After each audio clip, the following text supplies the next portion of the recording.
시청자 여러분 안녕하십니까? 여러분을 위한 NTVC 뉴스 지금 시작하겠습니다.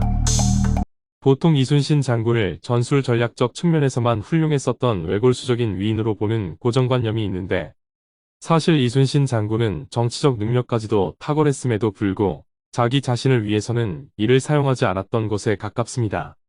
오직 나라와 공익을 위해서만 정치적 능력을 발휘한 충무공 이순신 장군, NTVC 뉴스와 함께 알아보겠습니다. 1597년 명량해전 대승 이후 선조는 다시 왕권을 위협받을까봐 이순신 장군을 경계하기 시작합니다. 이 때문에 성격이 까다롭기로 소문난 명나라의 수군도독 진린을 이순신 장군의 수군 통제형으로 보냈습니다. 명목상 서열이 더 높은 진린 도독이 이순신 장군을 곤란하게 만들기를 기대했던 것입니다. 하지만 이순신 장군은 진린 도독과의 첫 만남에서 호화로운 연회를 열어주며 그를 구워 삼기 시작했습니다. 같은 맥락으로 이순신 장군은 전투의 성과도 모두 진린에게 몰아주기로 하고 독자적 지휘권을 확보합니다. 그러자 진린 도독은 내친 김에 명나라 수군의 지휘권까지 이순신 장군에게 넘겨주기로 합니다. 결과적으로 이순신 장군의 군사적 능력이 너무 뛰어나 전공을 넘겨받은 진린 도독의 성과는 하늘을 찔렀습니다. 서류상으로 보자면 상식적으로는 이해가 불가할 정도로 큰 공을 세운 것입니다. 결국 명나라 황제 만력제는 전공 날조를 의심한 나머지 조선으로 감사팀을 파견하기에 이르는데요.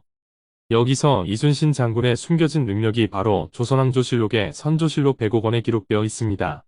만력제는 이순신 장군의 장기를 읽어보고 진린에 대한 의심을 거두고 추가적인 포상을 내립니다. 하지만 사실 그것은 이 장군이 미리 준비한 가짜 장기였습니다. 당시 이순신 장군은 위, 진이라고 표시한 두 종류의 장기를 조선 정부에 제출했는데요.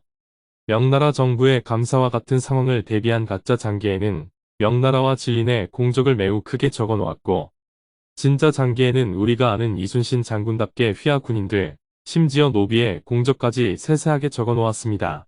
이러한 이유로 진린 도독은 이순신 장군에게 극도의 호감을 가지게 되었습니다. 조선의 왕인 선조도 무시하는 진린이었지만 자기보다 어리던 이순신 장군에게는 매번 높임말을 쓰곤 했습니다. 이후 노량해전에서 전사한 이순신 장군의 시신을 수습하여 고향 아산까지 직접 온구해간 기록도 있습니다. 이랬던 이순신 장군이지만 개인적으로는 왕의 친척이자 인사권자인 병조판서 이이와의 사적 만남을 사양하고, 상관인 병조정당의 개인적인 군사물자 요청과 권력자와의 혼담까지도 정중히 거절하는 등 이순신 장군은 분명 눈치도 처세술도 전혀 부족하지 않았지만 국민과 국익을 위해서만 이를 활용하며 개인적 이익 혹은 흔히 거론되는 정치질에는 사용하지 않았다는 것을 알 수 있습니다. 우리가 다시 한번 이순신 장군의 업적과 성품을 되돌아봐야 하는 이유입니다. 지금까지 NTVC 뉴스였습니다. 시청해주셔서 감사합니다. 시청자분들의 댓글, 좋아요와 구독은 뉴스 제작에 큰 힘이 됩니다.